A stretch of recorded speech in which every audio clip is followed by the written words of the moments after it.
প্রবাসীরা কি আদৌ কারো প্রিয়জন ছাড়া প্রয়োজন হতে পারে? আসুন যাচাই করি। একটি ভাই আমাকে মেসেজ করেছে, 8 বছর পর দেশে গেলাম, বাকি খোলার পরে পুরো পরিবার অসন্তুষ্ট। মায়ের মুখ কালো, সারা রাত কথা বলেন স্ত্রী, সকালবেলা বাবার কবর জিয়ারত করে, বিদায় জন্মভূমি। এটি একটি বেদনাদায়ক মেসেজ, হয়তোবা সবার বাস্তবের সাথে মিল নেই, কিন্তু আমি একটা বলি কি, ভাইটি আমাকে মেসেজ দিতে বলেছে সবার জীবন কাহিনী তো এক না, বা আমার সাথে এরকমটা ঘটে না। আলহামদুলিল্লাহ, আমার বাবা মা, আমার পুরো ফ্যামিলি আমাকে অনেক ভালোবাসে এবং তারা প্রতিনিয়ত আমাকে বলে দেশে চলে যেতে। হ্যাঁ, বা প্রতিনিয়ত ওরা আমাকে কোনো সময় টাকার সাবজেক্ট জিজ্ঞেস করে, বাবা কত টাকা কামাইতেছো? মা সবসময় ফোন দিলে একটা কথাই বলে যে বাবা কি দিয়ে ভাত খাইছোস। এই কথার পরে কলিজা ঠান্ডা হয়ে যায়। বাবা ফোন দেওয়া বলে, বাবা তুই ঠিকঠাক মতো চলাফেরা করিস তো? নিজের প্রতি খেয়াল রেখে চলাফেরা করিস। কোনোদিন কিন্তু বলে নাই যে বাবা কত টাকা কামাস, এত টাকা লাগবে, এই কথাটা কোনোদিন বলে নাই এত বছরের ভিতরে বিদেশের মাটিতে। তো বাইটি যে মেসেজটি দিয়েছে আমাকে, হয়তোবা বাইটির সাথে এরকম কিছু ঘটেছে। অধিকাংশ প্রবাসী আছে যারা দিনের পরে দিন প্রবাসে পরিশ্রম করতেছে, কিন্তু ফ্যামিলির কাছে মূল্য পায় না। কেন পায় না? আমি একটা সাপোজ বুঝাই, আপনার ছেলে প্রবাসে আসছে, হয়তোবা সবার ভালো, সবার কপাল একরকম না। অনেকের কপাল ভালো, অনেকের কপাল খারাপ। হয়তোবা ছেলেটা দেশে গেছে, ঠিক আছে, হয়তোবা কিছু নিতে পারে নাই, সমস্যা নেই, তো সন্তান তো আপনারই। আর মেয়েদেরকে বলছি, জামাই তো তোমারই, স্বামী তো তোমারই।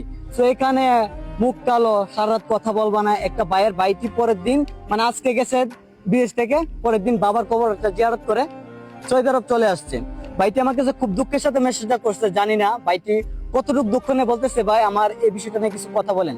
তো আমি একটা কথাই বলবো, যে যে জায়গায় তোমার স্ত্রী এবং যে জায়গায় তোমার মা তোমার সাথে স্বার্থের জন্য প্রয়োজনে ভালোবাসছে, সেই জায়গায় তোমার ফ্যামিলিটা তোমার আপন না। ঠিক আছে, আমি বলি কি ভাই, যারা এই ধরনের সমস্যা, যারা মা বাবা, এগুলা সমস্যা হচ্ছে কি বেশিরভাগ 100% থেকে 2%, আর 98%ই মা বাবা সন্তানের ভালো চাই। আমার মা বাবা, মানে সবার অধিকাংশ মা বাবারই অধিকাংশ সন্তানের ভালোবাসা চাই। হ্যাঁ, বা ভালো আছে কিনা এটা দেখতে চাই, টাকা পয়সা চাই না। 2% মা বাবার কারণে, 2% স্ত্রীর কারণেই আজ অনেকগুলো প্রবাসী এইভাবে প্রবাসী নিজে নিজে আত্মহত্যা করে ফেলতেছে, মানে সুইসাইড করতেছে। কেন করতেছে? এই যে ফ্যামিলি একটা প্যারা, ওরা পেনতে নিতে পারে না।